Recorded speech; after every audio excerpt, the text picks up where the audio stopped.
That's my turn. Thank you very much, Sabine. Me too. I'm very grateful for this opportunity, and also thanks to all the attendees. I saw a few familiar names. The members of my research team in Copenhagen are studying early modern scholarly as well as theological, aesthetical, and sometimes even spiritual Christian European interactions with the Quran, mainly in Protestant Europe. I myself, together with Asaf Bentov, we are working on a book project called Uses of the Quran that aims to illustrate different uses of the Quran made by Christian writers, and we try to analyze these uses in their epistemological and ideological contexts. So we aim to do this with a selection of case studies, often starting with an anecdote, and which we then try to situate historically. And I will try to do something similar here in the next 15 minutes. And I shall also start with an anecdote. And the anecdote is set in the University of Tübingen in 1568, when the eminent Lutheran theologian Jakob Andrea decided to preach and print a series of sermons against the Turk. 13 Predigten vom Türken, so 13 sermons on Turk. The sermons were dedicated to Christian communities at the Habsburg Ottoman frontiers, and they were intended to sharpen their religious commitment and make these Christians understand the theological aberration that Islam was in the eyes of Andrea.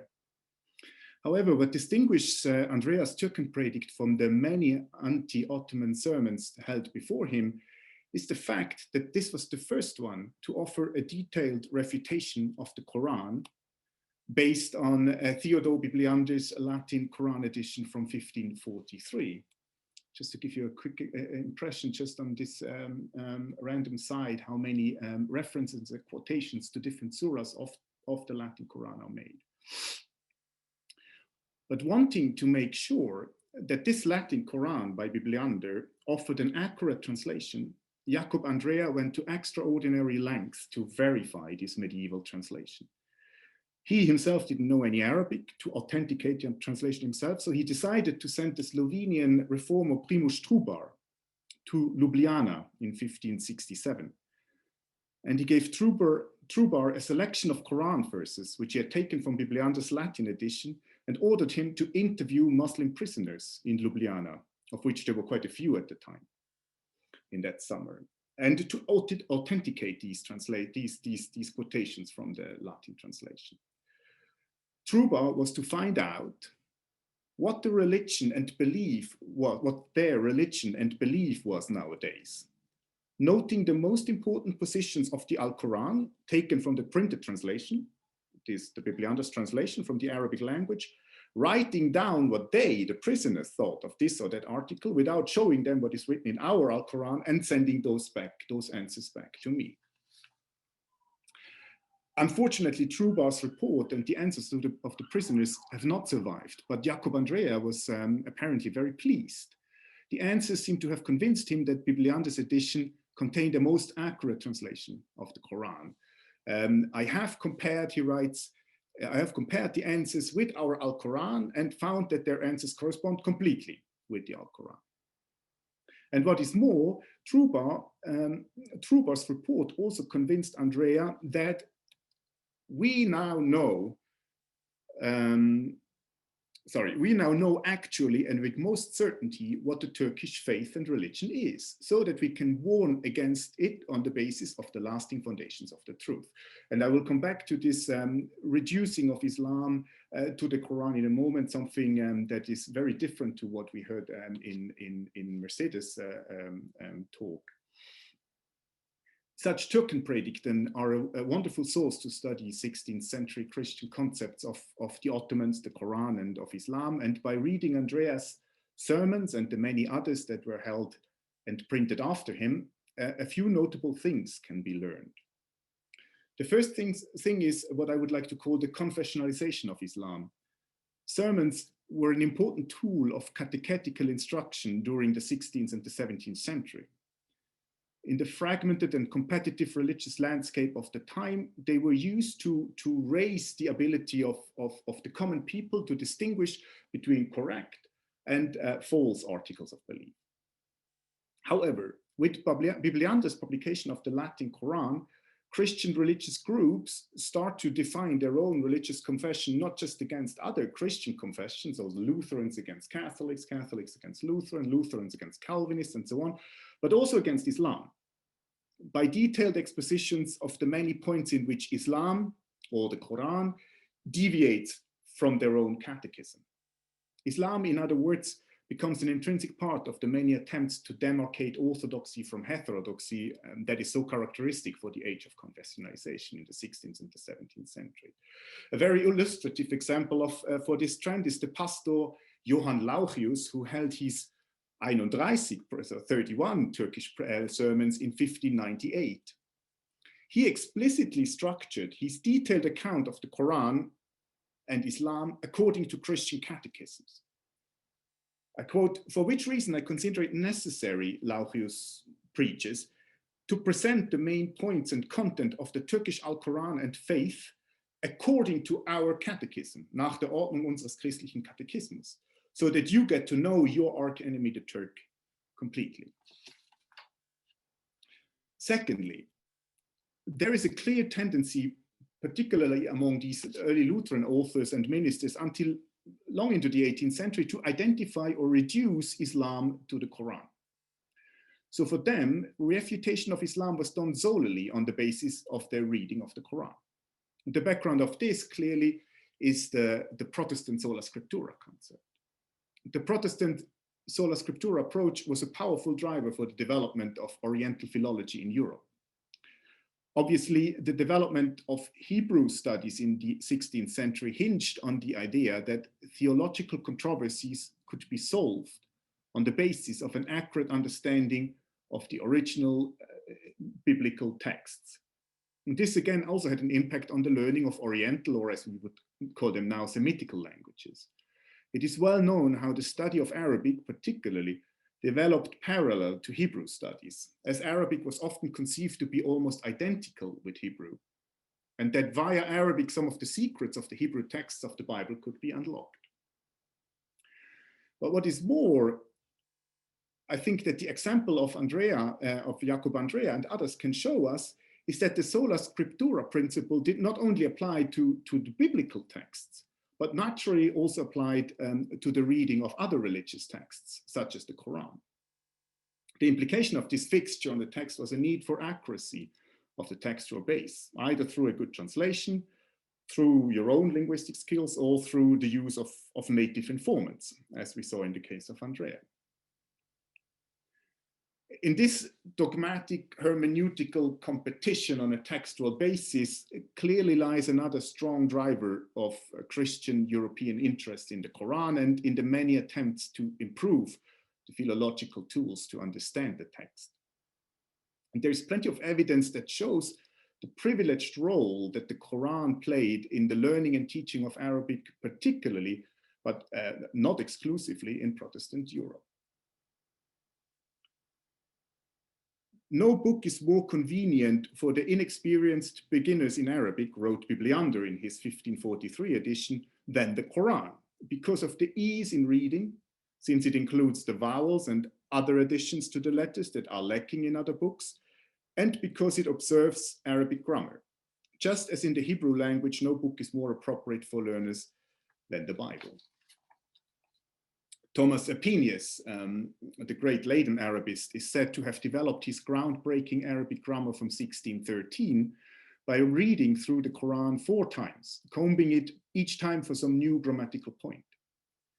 Johann Heinrich Michaelis saw the Quran to be the stylistic model for Arabic literary history, and he encouraged his students of Arabic in Halle in 1706 to work through the entire Quran, ideally 2 or 3 times.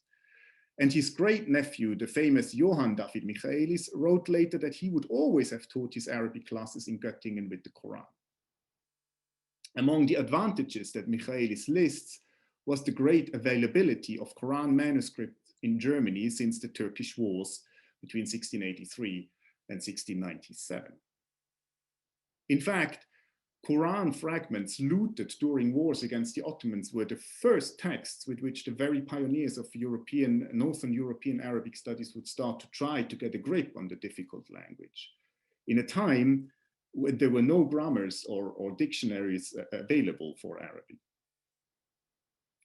This was the case with the professor of Hebrew at the Tübingen University, Wilhelm Schickard. He made his first steps in Arabic with the help of Quran fragments looted in Ottoman Habsburg borderlands. And the evidence we have here is also fascinating from the point of view of early modern practices of Arabic scholarship. Schickard tried to read the Quranic text with the help of the medieval translation by Robert of Ketten in Bibliander's edition. And you can see that here's the annotation to Surat Yasin here in Latin Taken from Bibliander's edition. And the same here on a different fragment, also in Stuttgart, where he added the Latin, medieval Latin translation on the margins. And this method to read the Quran against the Bibliander's edition seems to have been followed by other pioneers of European Arabic studies. Franciscus Rafelengius, who later composed the first Arabic-Latin dictionary ever to be printed, would start his Arabic studies in this way, or William Bedwell, who left behind these exercises, a copy of Surat Maryam in his hand, with an interleaved, again, a parallel translation taken from Bibliander. The problem here was, of course, that Ketten's translation was by no means a literal translation, but a rather free paraphrase. And it was very difficult to kind of match the Arabic text with the Latin translation. The lesser problem was the wrong count of surahs in Bibliander's edition. Ketten had broken down the first long surahs in different parts, which led to a total count of 124 rather than 114 surahs. And to help with this, Schickard put together an index that relates Bibliander's surah count to the classical surah count. This annotated European copy of the Quran from the Bibliothèque Nationale in Paris, which has been discovered by Paul Babinski, who works for us, is from the second half of the 17th century, also still referring to Bibliander's edition. You can see it on the margin, there's always an additional Cluny, which gives the title page in Bibliander's edition. However, the interlinear French translation is following closely, but not entirely, the French translation by André Durier, which appeared in 1647, and superseded Bibliander's edition and Ketten's translation, thanks to being much closer to the Arabic original. And you can just see the exercise character here also in this kind of interlinear word-to-word layout, which is very typical for language learning, even in other languages like Greek. That would be the way to do it. All the Quran translation produced up to the end of the 17th century were superseded by the already mentioned Ludovico Maracci translation from 1698. This was, as Roberto said, become the standard model used by all the translators later and by most students of Arabic, even in Northern Europe, and despite the anti-Protestant slant of Maracci's work. Maracci was apparently even used in Lutheran Halle, as the annotations in this interleaved copy of Abraham Hinkelmann's already mentioned monolingual edition of the Quran can show. Now, this copy is from the Nachlass of Oluf Gerhard Türchen in Rostock. And our hypothesis at the moment is that there are at least 3 different hands with annotation, as well as 2 or 3 sources to which the annotations refer. The copy first belonged to Johann Heinrich Kallenberg, who started learning Arabic in 1715 at the Collegium Orientale Theologicum in Halle. And Kallenberg again seems to have been going through the Quran numerous times and apparently used Maracci's translation as a guide, as we can tell from some of the annotations, for example here, which refer to Maracci. But Kallenberg, or other students of Arabic that used this copy, had another wonderful resource at their hands in those years, to which some of the interlinear glosses, namely the red ones here, refer. These were two itinerant Syrian Christians, Salomon Negri and Carolus Rali Dadiki, who both spent time in Halle and many other places in Europe, but they spent time in Halle between 1715 and 1719, and who taught Arabic to students at Halle, again with the Quran. And we can tell that these red references must refer to this teaching of them because they left. We have here, again from Thürsen's Nachlasse translation, which seems to go back to the teaching of Negri and Dadiki in Halle, and which corresponds more or less to the red glosses that we find in this Hinkelmann copy. The fact, in any case, that even in the pietist stronghold of Halle, in the teaching of two Eastern Christians, the Quran played a central role is remarkable. This privileged role that the Quran has taken in the history of European Arabic philology as the norm of the Arabic language and as a prime textbook for learning and teaching underpins, I believe, an epistemological shift in the traditional relationship of Quran and Bible, which we can observe at the turn to the 18th century. And that's I'm going to come to a conclusion now with this last point. The Quran, as we have seen in the examples of 16th century Türken Predigten, had for centuries been read and refuted through the Bible and through Christian catechisms. However, from the second half of the 17th century, we can observe more and more attempts to read the Bible through the Quran. And this change of perspective can beautifully be illustrated by the work of another student at the Collegium Orientale Theologicum in Halle, who had also attended Arabic classes with Salomon Negri. This is Christian Benedict Michaelis, the father of the already mentioned Johann David Michaelis, and he tried to illustrate in a number of dissertations published around 1739 natural, cultural, and ritual occurrences in the Hebrew Bible with parallel passages from the Quran. So that already the title gives us as the sacred scriptures illustrated through the Quran. And I have a quotation here from Michaelis.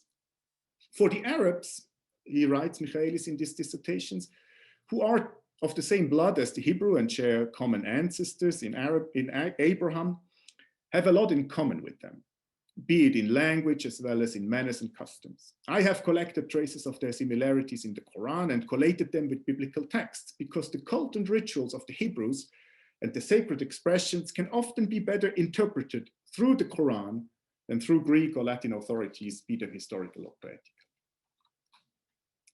Michaelis' interpretation of the Hebrew Bible through the Quran is only one example of a much broader phenomenon. We could also refer to the work of Samuel Bouchard, in which the Quran is frequently used to explain natural and geographical occurrences in the Bible, or the argument of the Genevan biblical scholar Jean Leclerc, who tries to understand the aesthetical value of biblical poetry through comparison with the style of the Quran and its frequent uses of parallelism and end rhymes. And of course, to the work of the Leiden Hebrew scholar Albert Schultens, who championed the reading of biblical Hebrew through Quranic Arabic at the beginning of the 18th century. This change of the relationship between Quran and Bible reflects a shift that transformed Oriental and biblical studies in the 17th and 18th century. At the glance, the method used in Christian Benedict Michaelis' dissertation shows the beginning of what transformed the Bible, in the words of Jonathan Sheehan, from a work of theology to a work of culture. In lockstep, a similar process happened to the Quran in Western scholarship too, as I have tried to show in a piece written with Alex Bevilacqua a couple of years ago. The Quran too was transformed in many readings from a work of heresy that had to be refuted and dismantled to a text that became part and parcel of a cultural, historical, and linguistic landscape to which also the texts of the Old Testaments belong. Thank you.